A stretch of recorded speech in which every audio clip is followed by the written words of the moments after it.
ನಮಸ್ಕಾರ, ಎಲ್ಲರೂ ಹೇಗಿದ್ದೀರಾ? ಹೋಪ್ ಎಲ್ಲರೂ ಚೆನ್ನಾಗಿದ್ದೀರಾ ಅಂದ್ಕೊಳ್ತೀನಿ. ರಾತ್ರಿ ಸ್ವಲ್ಪ ಹೆಲ್ತ್ ಅಪ್ಸೆಟ್ ಇತ್ತಂತ ಮಲಗಿದ್ದಕ್ಕೆ ಕಿಚನ್ ಎಲ್ಲ ಹೆಂಗಿತ್ತು ಹಂಗೆ ಇದೆ. ಇವಾಗ ಟೈಮ್ ಬಂದುಬಿಟ್ಟು 9 o'clock ಆಗಿದೆ ಮಾರ್ನಿಂಗು. ಇದೆಲ್ಲ ಕ್ಲೀನ್ ಮಾಡಿಬಿಟ್ಟು ಆಮೇಲೆ ಬ್ರೇಕ್ಫಾಸ್ಟ್ ರೆಡಿ ಮಾಡಬೇಕು. ಬೇರೆ ಆಪ್ಷನ್ ಇಲ್ಲ, ಮನೇಲಿ ಯಾರೂ ಇಲ್ಲದೆ ಇರೋ ಕಾರಣ ನಾನೇ ಎಲ್ಲ ರೆಡಿ ಮಾಡ್ಕೋಬೇಕು. ಇವಾಗೂ ಹೆಲ್ತ್ ಏನು ಅಷ್ಟೊಂದು ಸರಿ ಇಲ್ಲ, ಬಟ್ ಸ್ಟಿಲ್ ಏನು ಮಾಡೋಕ್ಕಾಗಲ್ಲ. ನಮಗೆ ಯಾರೂ ಮಾಡಿಕೊಡೋರಿಲ್ಲ ಅಂದಾಗ it's better to do it yourself. ಹೋಟೆಲಿಂದ ತರೋಕ್ಕಿಂತ ನಾವೇ ಮಾಡೋದು ಒಳ್ಳೇದು ಅನಿಸುತ್ತೆ. ಸೊ ಏನಿಲ್ಲ, ಜಸ್ಟ್ ಅಕ್ಕಿ ರೊಟ್ಟಿ ಚಟ್ನಿ ಮಾಡ್ತೀನಿ ಆ್ಯಂಡ್ ಮಕ್ಕಳಿಗೆ ಏನಾದರೂ ಸ್ವಲ್ಪ ರೈಸ್ ಐಟಮ್ ಮಾಡ್ತೀನಿ ಅಷ್ಟೇ. So stay tuned. ಗಾಯ್ಸ್, ಸ್ಟವ್ನ ಉಜ್ಜಿದ್ದಾಯಿತು. ನಾನು ಸ್ಟವ್ನ ಕ್ಲೀನ್ ಮಾಡೋಕ್ಕೆ ಈ ಥರ ಟಿಶ್ಯೂ ಪೇಪರ್ನ ಯೂಸ್ ಮಾಡ್ತೀನಿ. ಬಿಕಾಸ್ ಇದು ಗ್ಲಾಸ್ ಆಗಿರೋದ್ರಿಂದ ಸ್ಕ್ರ್ಯಾಚಸ್ ಬೀಳೋ ಚಾನ್ಸಸ್ ಇರುತ್ತೆ. ಆ್ಯಂಡ್ ಇದ್ರಲ್ಲಿ ಕ್ಲೀನ್ ಮಾಡಿದ್ರೆ ತುಂಬ ನೀಟ್ ಆ್ಯಂಡ್ ಕ್ಲೀನಾಗಿ 1 to 3 ಟಿಶ್ಯೂ ಪೇಪರಲ್ಲಿ ಸಖತ್ತಾಗಿ ಕ್ಲೀನ್ ಆಗುತ್ತೆ ಅಂತ ಅಷ್ಟೇ. Kitchen towel like fibre towel ಅಂತಾರಲ್ಲ, ಆ ಥರ ಸಾಫ್ಟ್ ಟವಲ್ ಇದ್ದರೂ ಯೂಸ್ ಮಾಡ್ಬೋದು. ಸ್ಟಿಲ್ ನನಗಿದು ಕನ್ವೀನಿಯೆಂಟ್ ಅನಿಸುತ್ತೆ, ಅದಕ್ಕೋಸ್ಕರ I use this tissue paper. ನೋಡಿ ಎಷ್ಟು ನೀಟ್ ಆ್ಯಂಡ್ ಕ್ಲೀನ್ ಆಗ್ತಾಯಿದೆ.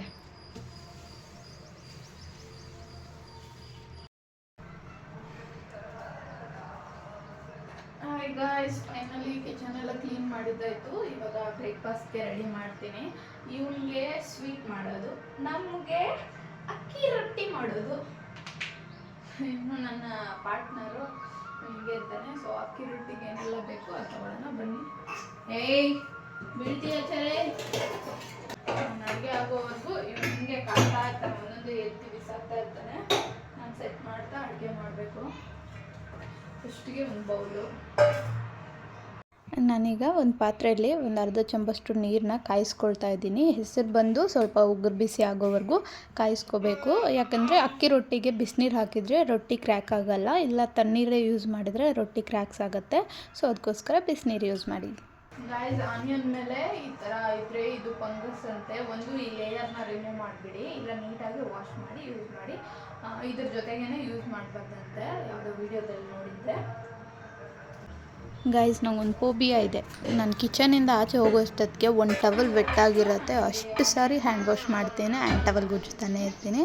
ನಾನಿವಾಗ ಈರುಳ್ಳಿನ ಚಿಕ್ಕದಾಗಿ ಕಟ್ ಮಾಡ್ಕೊಂಡು ಒಂದು ಬೌಲಲ್ಲಿ ಹಾಕ್ಕೊಂಡೆ. ಅದ್ರ ಜೊತೆಗೆ ಒಂದು ತುರಿದಿರೋ ಕ್ಯಾರೆಟ್ನ ಸೇರಿಸ್ಕೊಳ್ತಿದ್ದೀನಿ, ಮತ್ತು ಒಂದು ತುರಿದಿರೋ ಸೌತೆಕಾಯಿ ಸೇರಿಸ್ಕೊಳ್ತಾ ಇದ್ದೀನಿ. ವಾಯ್ಸ್ ಓವರ್ ಕೊಡೋಕ್ಕೆ ಕೂಡ ಆಗ್ತಾಯಿಲ್ಲ ಗಾಯ್ಸ್, ಅಷ್ಟು ಹೆಲ್ತ್ ಅಪ್ಸೆಟ್ ಆಗಿದೆ. ಸೊ ಅಡ್ಜಸ್ಟ್ ಮಾಡ್ಕೊಳ್ತೀರಾ ಅಂತ ಗೊತ್ತು.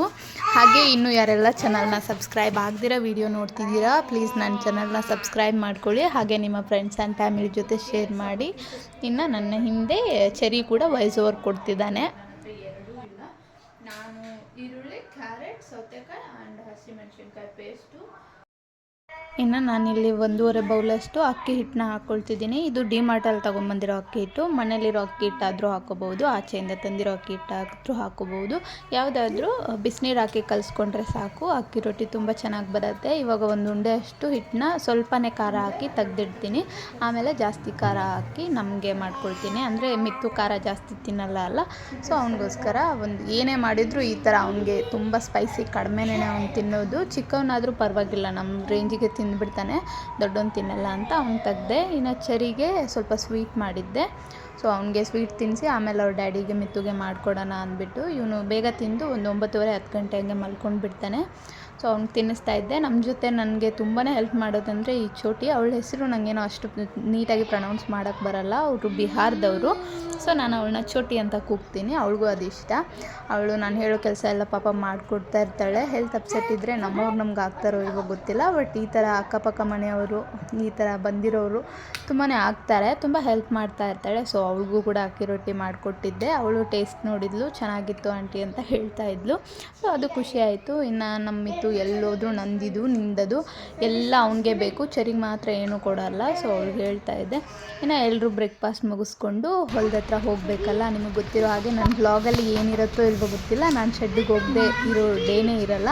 ಸೊ ನಂಗೆ ಹೊಲದ ಹತ್ರ ಹೋದರೆ ಏನೋ ಒಂಥರ ಸಮಾಧಾನ, ಅಲ್ಲಿ ಕೆಲಸ ಇರಲಿ ಇರಲಿ ಸುಮ್ಮನೆ ಹೋಗ್ತಾ ಇರ್ತೀನಿ. ಇವತ್ತು ನನ್ನ ಜೊತೆ ಹಸ್ಬೆಂಡ್, ಚರಿ, ಮಿತ್ತು, ಚೋಟಿ ಎಲ್ಲರೂ ಬಂದಿದ್ದಾರೆ. ಇವತ್ತು ಪಿಟ್ಟಿಗೆ ಅದೇನೋ ಗುಂಡಿ ತೆಗಿಬೇಕು ಅಂದ್ಬಿಟ್ಟು ಅವರು ಬಂದಿದ್ದರು. ಅವ್ರಿಗೂ ನಮಗೂ ಸ್ವಲ್ಪ ರೇಟಲ್ಲಿ ಅಡ್ಜಸ್ಟ್ ಆಗಲಿಲ್ಲ ಅಂತ ಅವರು ಹೋದರು. ನಾಳೆ ಬೇರೆಯವ್ರು ಬರ್ತಾರೆ. ಸೊ ಅಲ್ಲಿಂದ ಡೈರೆಕ್ಟಾಗಿ ಮನೆಗೆ ಬಂದೆ. ಹಸ್ಬೆಂಡು ಸೆಕೆಂಡ್ ಶಿಫ್ಟಿಗೆ ಹೋಗಬೇಕಿತ್ತು. ಹೋಗೋಕ್ಕೆ ಮುಂಚೆ ಒಂದು ಗ್ರೀನ್ ಟೀ ಇಲ್ಲ ಬ್ಲ್ಯಾಕ್ ಕಾಫಿ ಕುಡ್ಕೊಂಡು ಹೋಗ್ತಾರೆ.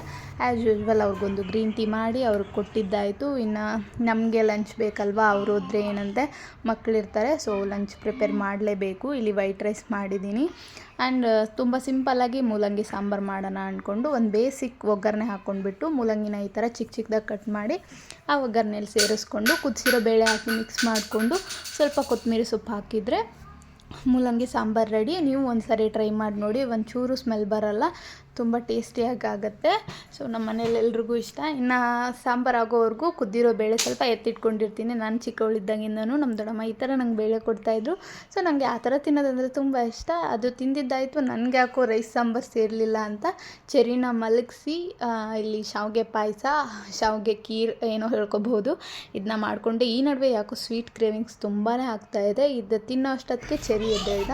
ಇನ್ನು ಅವ್ನು ಕರ್ಕೊಂಡು ಮತ್ತೆ ಶೆಡ್ ಅಲ್ವಾ, ಸೊ ನಾವಿದ್ದರೆ ಬೇಗ ಮಾಡ್ತಾರೆ, ನಾವಿಲ್ಲ ಅಂದರೆ ಹಾಗೆ ಕೂತ್ಕೊಂಡಿರ್ತಾರೆ. ಸೊ ಒಂದ್ಸರಿ ನೋಡ್ಕೊಂಬರೋಣ ಅಂದ್ಬಿಟ್ಟು ಮತ್ತೆ ಬಂದರೆ ಇಲ್ಲಿ ವೆಲ್ಡಿಂಗ್ ಮಾಡೋರೆಲ್ಲ ಊಟ ಮಾಡ್ತಾಯಿದ್ರು. ಅವ್ರಿಗೆ ಅಡುಗೆ ನಾನೇ ಮಾಡಿಕೊಟ್ಟಿದ್ದೆ. ಅವ್ರಿಗೆ ರೈಸು ಸಾಂಬಾರು ಕೊಟ್ಟಿದ್ದೆ ಅಷ್ಟೇ, ಇನ್ನೇನಿಲ್ಲ. ಸ್ವಲ್ಪ ಹಪ್ಪಳ ಕೊಟ್ಟಿದ್ದೆ. ಅದೆಲ್ಲ ನೋಡ್ಕೊಂಡು ಮತ್ತೆ ಮನೆಗೆ ಬಂದು ಸಾಯಂಕಾಲ ಟೀ ಮಾಡಿ ಕಾಫಿ ಮಾಡಿ ಕುಡ್ದಿದ್ದಾಯಿತು. ಇನ್ನು ನೈಟ್ ಡಿನ್ನರ್ಗೆ ಬದನೇಕಾಯಿ ಪಲ್ಯ, ಅದು ನಮ್ಮ ಉತ್ತರ ಕರ್ನಾಟಕ ಸೈಡಲ್ಲಿ ಮಾಡ್ತಾರಲ್ಲ, ಹೋಳು ಬದನೇಕಾಯಿ ಪಲ್ಯ ಉದ್ದುದ್ದಿಗೆ ಹೆಚ್ಚಿಬಿಟ್ಟು ಆ ಥರ ಮಾಡಿದ್ದೆ. ಫಸ್ಟ್ ಟೈಮ್ ನಾನು ಟ್ರೈ ಮಾಡಿದ್ದು, ತುಂಬ ಟೇಸ್ಟಿಯಾಗಿತ್ತು. ನಮ್ಮ ಮನೇಲೆಲ್ಲ ನಮ್ಮ ಅಮ್ಮ ನಮ್ಮ ದೊಡ್ಡಮ್ಮನೇ ಅಡುಗೆ ಮಾಡ್ತಿದ್ದು. ಮದುವೆ ಆದಮೇಲೆ ಈ ಕಿಚನ್ ಹ್ಯಾಂಡ್ ಓವರ್ ನನಗೆ ಬಂದಿರೋದು. ಇನ್ನು ಊಟ ಎಲ್ಲ ಮಾಡ್ಕೊಂಡು ಮಿತ್ತುಗೆ ಸ್ವಲ್ಪ ದಸರಾ ಹಾಲಿಡೇಸ್ಗಂತ ಹೋಮ್ವರ್ಕ್ ಕೊಟ್ಟಿದ್ರಲ್ಲ, ಅದೆಲ್ಲ ಮಾಡಿಸ್ತಾ ಇದೆ. ಇದು ಅವನೇ ಮಾಡಿದ ಕ್ರಾಫ್ಟು.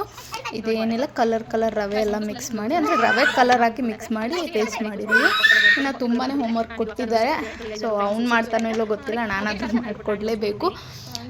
ಇನ್ನು ಅವ್ರ ಸ್ಕೂಲಲ್ಲಿ ಹೆಂಗಂದರೆ ಯಾರ್ದಾದ್ರೂ ಬರ್ತಡೇ ಇದ್ದರೆ ಅವರು ಈ ಥರ ಎಲ್ಲ ಗಿಫ್ಟ್ ಕೊಡೋದು. ಚಾಕ್ಲೇಟು, ಸ್ವೀಟು ಇದೆಲ್ಲ ಅಲೌಡ್ ಇಲ್ಲ. ಡ್ರೈ ಫ್ರೂಟ್ಸ್ ಮತ್ತು ಕೊಡ್ಬೋದು. ಇಲ್ಲಿ ಮುಂದೆ ಇಟ್ಟಿದ್ದಾನೆಲ್ಲ ಕ್ರೇಯಾನ್ಸು. ಇದು ಅವ್ನದ್ದು ಯಾವುದೋ ಸೀನಿಯರ್ ಅವ್ರು ಕೊಟ್ಟಿರೋದು. ಏನೋ ಈ ಬುಕ್ ಕೂಡ ಅಷ್ಟೇ, ಯಾರೋ ಕೊಟ್ಟಿರೋದು. ಇವನು ಆ್ಯಸ್ ಅ ಹೋಮ್ವರ್ಕ್ ಇವನಿಗೂ ಅದೇ ಹೇಳಿದರು ಅಂತ ಮಾಡ್ತಿದ್ದಾನೆ. ಸೊ ನ್ಯೂಟ್ರೆಲ್ಲ ಮತ್ತು ಬ್ರೆಡ್ನ ತಿಂತಾಯಿದ್ದೀನಿ. ಹಾಗೆ ಹಸ್ಬೆಂಡ್ ನೈಟ್ ಶಿಫ್ಟಿಗೆ ಹೋಗಿದ್ದಾರೆ. ಅವ್ರು ಬರೋ ಅಷ್ಟೊತ್ತಿಗೆ ಟೈಮ್ ಆಲ್ಮೋಸ್ಟ್ 12:30, ಸಮ್ಟೈಮ್ಸ್ 1 o'clock ಕೂಡ ಆಗೋಗ್ಬಿಡುತ್ತೆ. ಅದಕ್ಕೋಸ್ಕರ ಹೊಟ್ಟೆ ಹಸಿವಾಗಿರುತ್ತೆ ಅಂತ ಏನಾದರೂ ಹೆಲ್ದಿ ಸ್ನ್ಯಾಕ್ಸ್, ಏನಾದರೂ ಒಟ್ಟಿನಲ್ಲಿ ಹೆಲ್ದಿ ಅಂತ ಅಲ್ಲ, ಏನು ಮಾಡಿರ್ತೀನಿ ಅದನ್ನ ತೊಗೊಂಡೋಗಿ ನಮ್ಮ ಬೆಡ್ರೂಮಲ್ಲಿ ಇಟ್ಟಿರ್ತೀನಿ ವಿತ್ ವಾಟರ್.